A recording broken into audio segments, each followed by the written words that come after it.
Friends, welcome to my channel. और इससे पहले अर्थालंकार की श्रृंखला में हमने पढ़ा था उपमा अलंकार, रूपक अलंकार और उत्प्रेक्षा अलंकार। तो उसके बाद हम जानते हैं प्रतीप अलंकार के बारे में। और इस वीडियो में आप जानेंगे प्रतीप अलंकार के बारे में, व्यतिरेक अलंकार और उसके अलावा अनन्वय अलंकार के बारे में, जिन सभी अलंकारों में जो है उपमा अलंकार की भांति ही हमें तुलना देखने को मिलती है। तो आइए देख लेते हैं प्रतीप अलंकार को। तो प्रतीप अलंकार जो है वो उपमा अलंकार का उल्टा होता है। ठीक है, मुख्यतः आपने सुना होगा कि प्रतीप अलंकार जो है वो उपमा अलंकार का उल्टा होता है। तो सबसे पहले उपमा अलंकार को थोड़ा सा रिवाइज कर लेते हैं। तो जैसे कि मैंने जब आपको उपमा अलंकार पढ़ाया था तो उसमें बताया था, उसमें उपमेय और उपमान की तुलना की जाती है और उसमें सादृश्यवाचक शब्द भी हमें देखने को मिलते हैं। तो आइए देखते हैं कि प्रतीप अलंकार और उपमा अलंकार के कुछ उदाहरण देख लेते हैं, जिससे कि अच्छे से क्लियर हो जाएगा कि प्रतीप अलंकार के उदाहरण कैसे होते हैं और उपमा अलंकार के उदाहरण को हम कैसे पहचानेंगे। तो यहाँ पे दोनों के बीच में अंतर करने के लिए मैंने एक एक उदाहरण यहाँ पे लिखा है। तो जैसे कि ऊपर वाली लाइन में लिखा हुआ है कि प्रतीप अलंकार जो है वो उपमा अलंकार का उल्टा होता है। तो आइए उसे देख लेते हैं। उपमा अलंकार के जो उदाहरण है सबसे पहले यहाँ पे दिया गया है। तो इसमें दिया गया है मुख चंद्रमा के समान सुंदर है। तो जैसा कि मैंने आपको बताया कि इसमें एक उपमेय होता है, जो कि यहाँ पे हमारा मुख शब्द जो है वो क्या है, उपमेय है।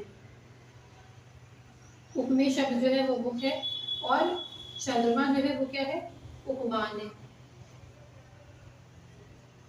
तो यहाँ दोनों के बीच में तुलना की जा रही है कि मुख जो है किसी भी स्त्री का मुख है या किसी का भी जो मुख है वो चंद्रमा के समान या चंद्रमा के जैसा जो है वो सुंदर है। यहाँ पे ये बताया जा रहा है, ये उपमा अलंकार का उदाहरण है। तो उपमा अलंकार का उल्टा जो है वो प्रतीप अलंकार होता है चूंकि।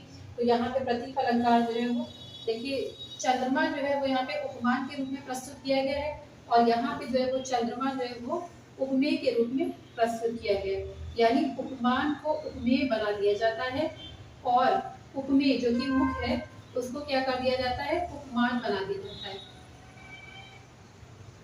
प्रतीप अलंकार में क्या होता है, उपमेय को उपमान बना देते हैं और उपमान को उपमेय बना देते हैं। इसीलिए कहा जाता है कि उपमा अलंकार का उल्टा जो है वो प्रतीप अलंकार होता है। और जैसा कि आपको पता है कि उपमा अलंकार में वाचक शब्द देखने को मिलते हैं जो कि सा से सी सब समान होते हैं। तो यहाँ पे आपको उदाहरण में समान शब्द भी देखने को मिल रहा है और दोनों ही उदाहरणों में देखने को मिल रहा है।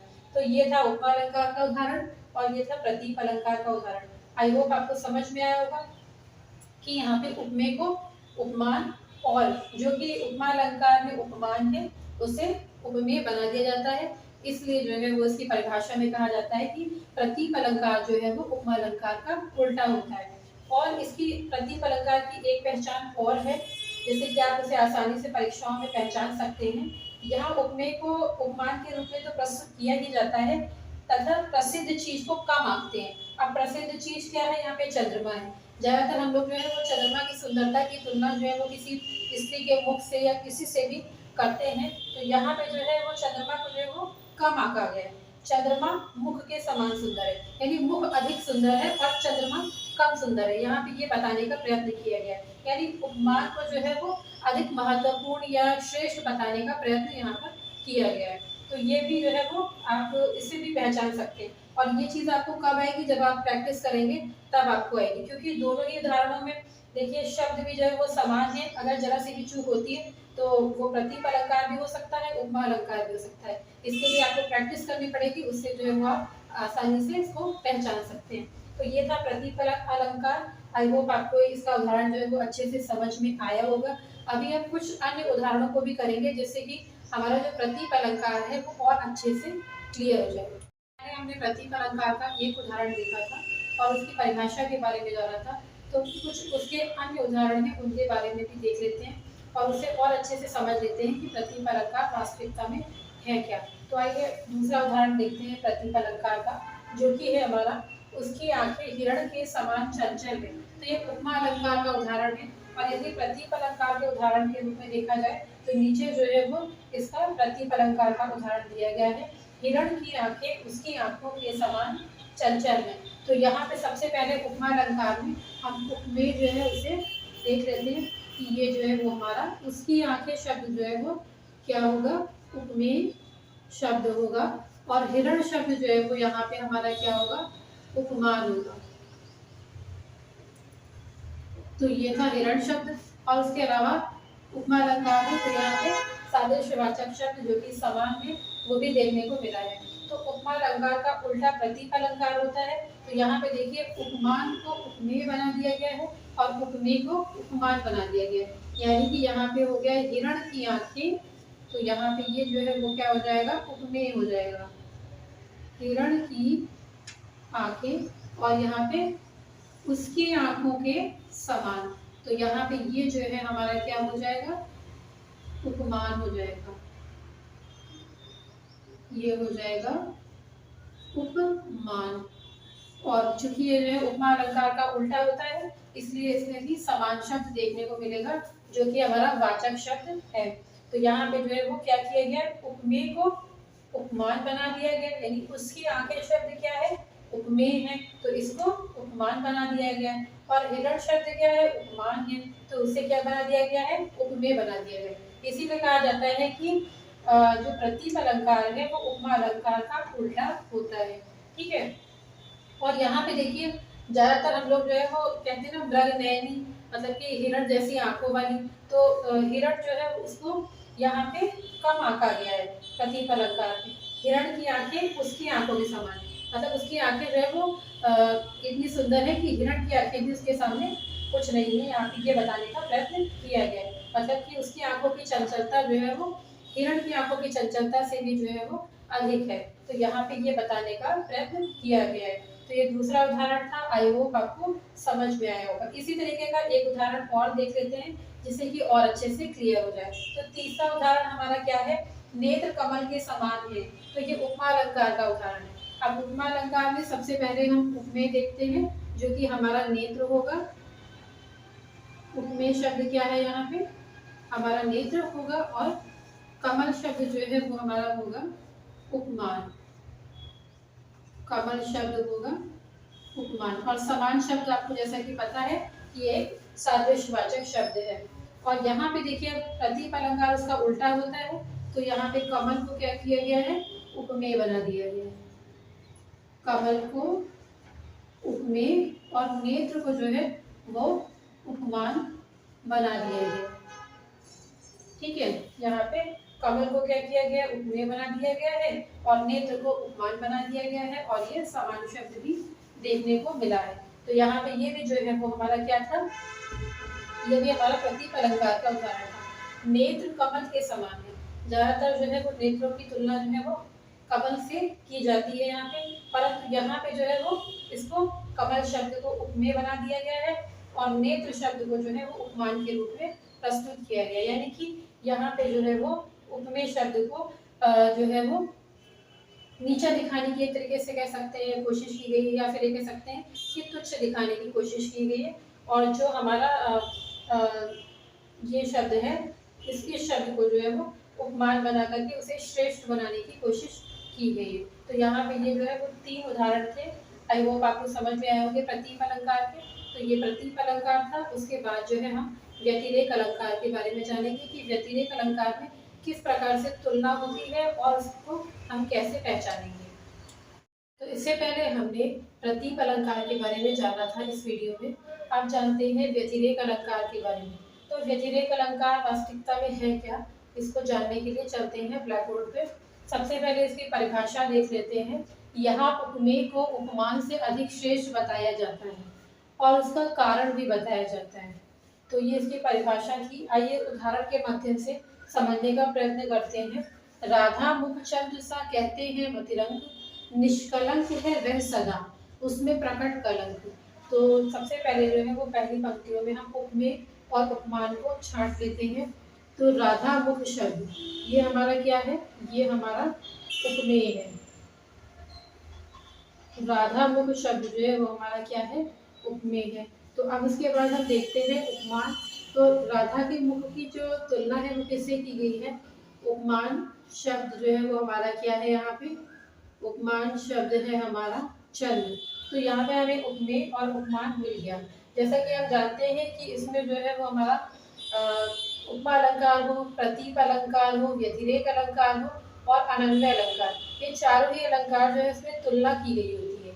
तो इसमें भी हमें तुलना देखने को मिलेगी, लेकिन इसमें जो है वो हमारा जो उपमेय है उसे श्रेष्ठ बताया जाता है उपमान से, और उसे प्रभावशाली दिखाने का प्रयत्न किया जाता है। तो यहाँ पे देखते हैं सबसे पहले हमें उपमेय मिल गया है जो कि है राधा मुख, और चंद्र जो है वो हमारा उपमान है। अब इन पंक्तियों का अर्थ देखते हैं।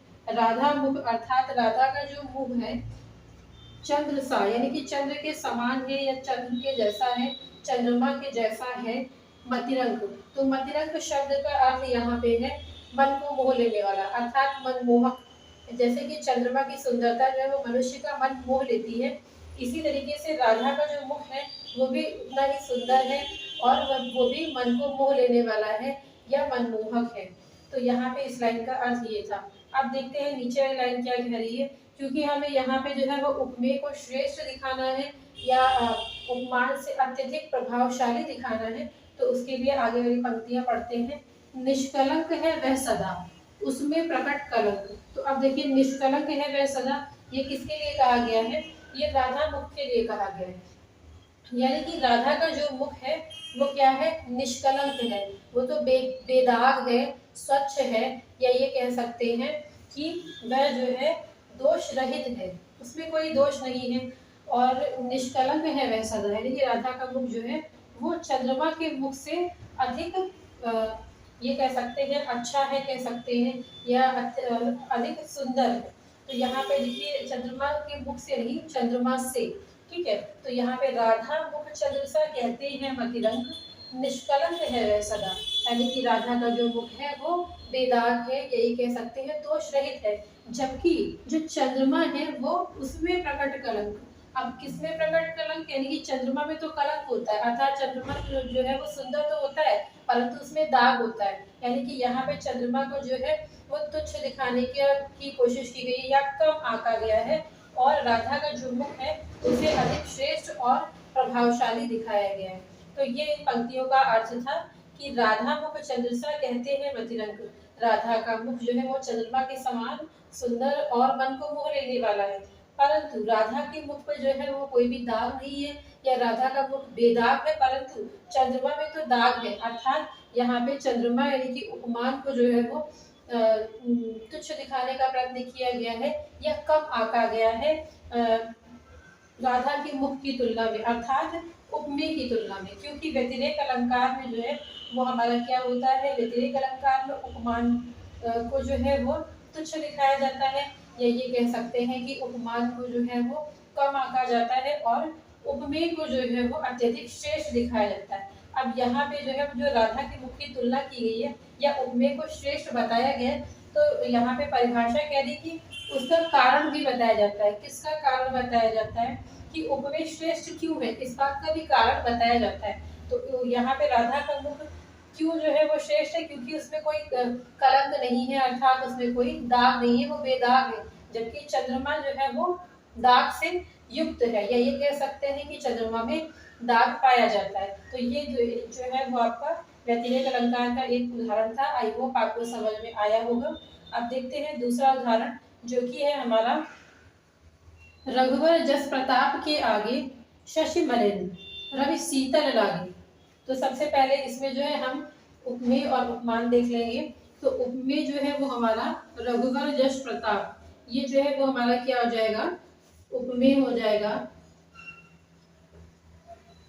और उपमेय को ही हमें जो है वो श्रेष्ठ और प्रभावशाली दिखाना है यहाँ पे। जबकि जिससे इसकी तुलना की जा रही है अर्थात चंद्रमा, शशि यानी कि चंद्रमा, रवि यानी कि सूर्य, ये दोनों जो है वो हमारे क्या है? उपमान। तो ये दोनों हमारे उपमान हैं।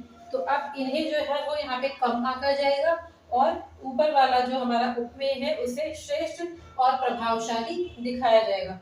तो यहाँ पे देखते हैं रघुवर जस प्रताप के आगे। अब इन पंक्तियों का अर्थ देख लेते हैं। यहाँ पे जो है वो उस समय का वर्णन किया गया है जब श्री राम जी के द्वारा जो है वो सीता स्वयंवर में जो है वो शिव जी का धनुष जो है वो तोड़ दिया जाता है। जबकि दूर दूर से जगह जगह से जो है बड़े तेजस्वी यशस्वी राजा जो है उसमें सम्मिलित हुए होते हैं, यहाँ तक कि रावण भी उसमें सम्मिलित हुआ होता है, परंतु वो जो है वो शिव जी का जो धनुष होता है पिनाक, उसको जो है नहीं उठा पाता है। तो यहाँ पे जो है जब राम जी के द्वारा उस धनुष को तोड़ दिया जाता है तो उनकी यश कीर्ति जो है वो तीनों लोकों में उसका गुणगान होने लगता है। चारों दिशाओं में जो है वो उनके यश और प्रताप का जो है वो गुणगान होने लगता है।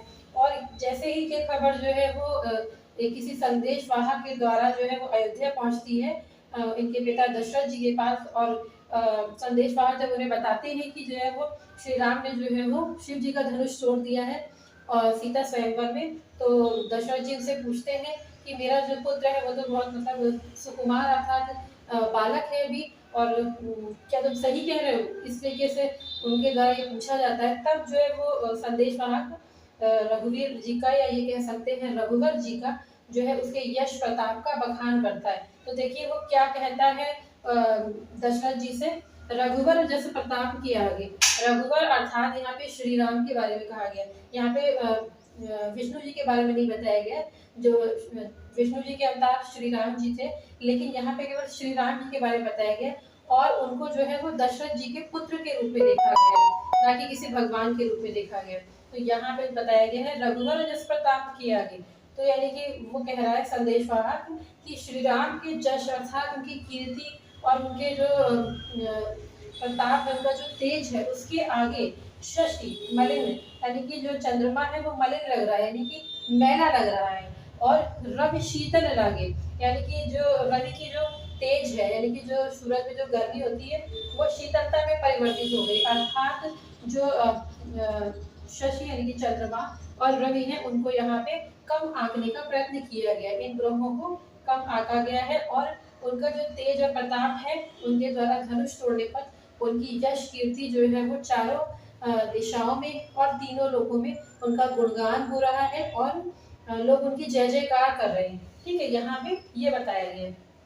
तो यहाँ पे बेसिकली क्या हुआ है, उपमान को यहाँ पे हम कह सकते हैं कि कम आंका गया है और उपमेय को जो है वो यहाँ पे श्रेष्ठ और प्रभावशाली दिखाने का प्रयत्न किया गया है। तो आई होप ये व्यतिरेक अलंकार के दो उदाहरण थे, आपको अच्छे से समझ में आए होंगे व्यतिरेक अलंकार के उदाहरण, और इसके बाद हम इसी वीडियो में जो है वो अनन्वय अलंकार को भी जानेंगे।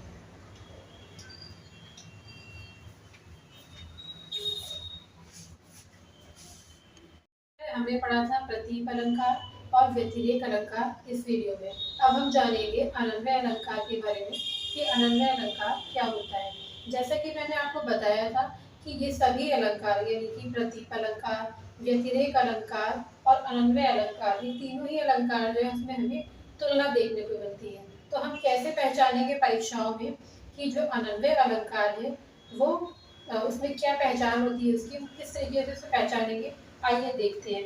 तो यहाँ पे जो अनन्वय अलंकार है इसमें देखिए ऊपर एक लाइन लिखी हुई है, इसमें खुद की तुलना खुद से की जाती है।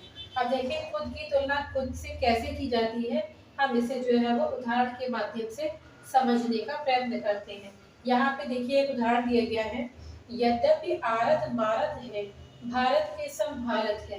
तो अभी हम सबसे पहले इन पंक्तियों का अर्थ समझने का प्रयत्न करते हैं। यद्यपि यानी कि भले ही, यानी कि हालांकि या भले ही, आरत, आरत का मतलब होता है व्यथित है, ठीक है, और मारत है फिर भी मार रहा है, ठीक है, भारत के सम भारत है, भारत के समान भारत देश ही है, भारत जो है वो एक इकलौता देश है जो अपने समान ही है, इसका यहाँ पे ये अर्थ है।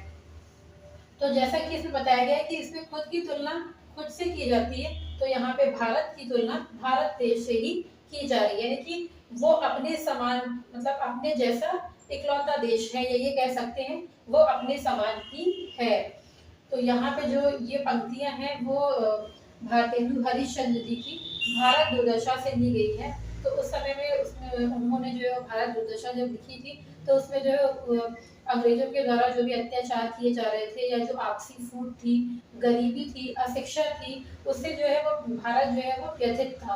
तो यहाँ पे ये बताया गया है कि मतलब भारत के सामने कैसी भी परिस्थिति रही हो, कितने भी दुख और कष्टों का सामने उन्होंने किया हो, जैसे कि अशिक्षा का सामना किया, फिर अंग्रेजों के द्वारा किए गए अत्याचार जो थे उनका सामना किया, उसके अलावा आपसी फूट का भी सामना किया, कितने भी दुख और जो भी व्यथा थी उनके सामने आई, परंतु फिर भी जो है वो अपने लक्ष्य से अड़िग नहीं हुआ, यानी कि उन्होंने जो है वो वहाँ पे जो है धैर्य नहीं खोया। और यहाँ पे कह रहे हैं भारत के सम भारत है, और भारत जो है वो एक इकलौता देश है जो अपने समान है, या ये कह सकते हैं भारत जो है वो भारत के समान ही है। तो यहाँ भारत की तुलना, भारत देश की तुलना किससे की जा रही है? भारत देश से ही की जा रही है, यानी कि यहाँ खुद की तुलना खुद से की जा रही है। बेसिकली हम लोग क्या करते हैं, जब तुलना होती है तो हम लोग जैसे हमने उपमा अलंकार किया था, फूल सा सुंदर चेहरा, ठीक है, तो हमने चेहरे की तुलना फूल से की थी, या ये कह सकते हैं फूल को जो है वो चेहरे के समान बताया था, लेकिन यहाँ पे खुद की तुलना खुद से की जा रही है। आइए जो है वो एक सरल उदाहरण है उसके माध्यम से समझ लेते हैं। हो सकता है कि इतने सरल उदाहरण जो है वो आपके परीक्षाओं में ना पूछे जाए, लेकिन जैसे हम लोग जब अपनी मातृभाषा में किसी चीज़ को समझते हैं तो वो हमें जो है वो कालांतर तक जो है वो याद रहती है। तो उसी तरीके से सरल भाषा में अगर उसको समझ लेंगे तो अच्छे से समझ में आ जाएगा कि अनन्वय अलंकार क्या है। तो यहाँ पे देखिए ये है राम के समान राम ही है। अब यहाँ पे जो राम है उनकी तुलना किससे की जा रही है? राम से की जा रही है। जैसे कि जो राम है उनकी जो महानता है और उनके जो गुण है, ठीक है, वो किसी और में देखने को नहीं मिलते या किसी और पुरुष में देखने को नहीं मिलते। तो यहाँ पे बताया गया कि राम जो है वो अपने जो गुणों से युक्त है, या अपने जो भी उनके अंदर गुण है उनमें विद्वान है, वो राम के अंदर ही है, या वो इकलौते अपने अपने समान ही है, मतलब कि राम के ही समान है। यहाँ पे राम की तुलना राम से ही की जा रही है। उसके बाद अगला देखते हैं, तेरी आंखों जैसी आंखें किसी की नहीं। तो अब यहाँ पे जो है वो बताया गया है कि